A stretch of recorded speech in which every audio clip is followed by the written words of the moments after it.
Vous le savez, la visite de Charles III en France est reportée. Toutefois, en plein Paris, il existe un endroit où la présence de la famille royale britannique est tout à fait symbolique. Oui, il s'agit de la mystérieuse Villa Windsor, résidence parisienne dans le bois de Boulogne de certains membres de la couronne britannique.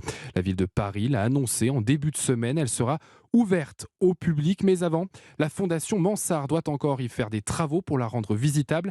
Nina Droff nous raconte toute l'histoire de cette villa. Construit à la fin du 19e siècle, cet hôtel particulier, caché au cœur du bois de Boulogne, a connu plusieurs occupants prestigieux, raconte Albéric de Montgolfier, président de la Fondation Mansart. Dès août 1944 jusqu'en 1946, le général de Gaulle et sa famille habitent dans cette maison. En 1953, c'est l'ancien roi d'Angleterre, Édouard VIII, et son épouse, la duchesse de Windsor, qui vont emménager dans la villa Windsor. En 1986, la maison est attribuée à M. Al-Fayed, qui prévoit d'y installer son fils, qui doit épouser Lady Di. Dans cette villa, les visiteurs pourront découvrir le style de mobilier des années 20 et en apprendre davantage sur l'art de vivre de l'époque. Ce qui est très intéressant, ce sont les aménagements qui ont été apportés par le duc et la duchesse de Windsor, puisqu'ils ont demandé à un grand décorateur de l'époque, Eugène Boudin, de décorer cette maison. Personne n'y est rentré. Ce sera la première fois où on pourra découvrir l'intimité de grands personnages tels qu'ils vivaient dans cette maison. Ce haut lieu d'histoire sera ouvert au public à l'été 2024.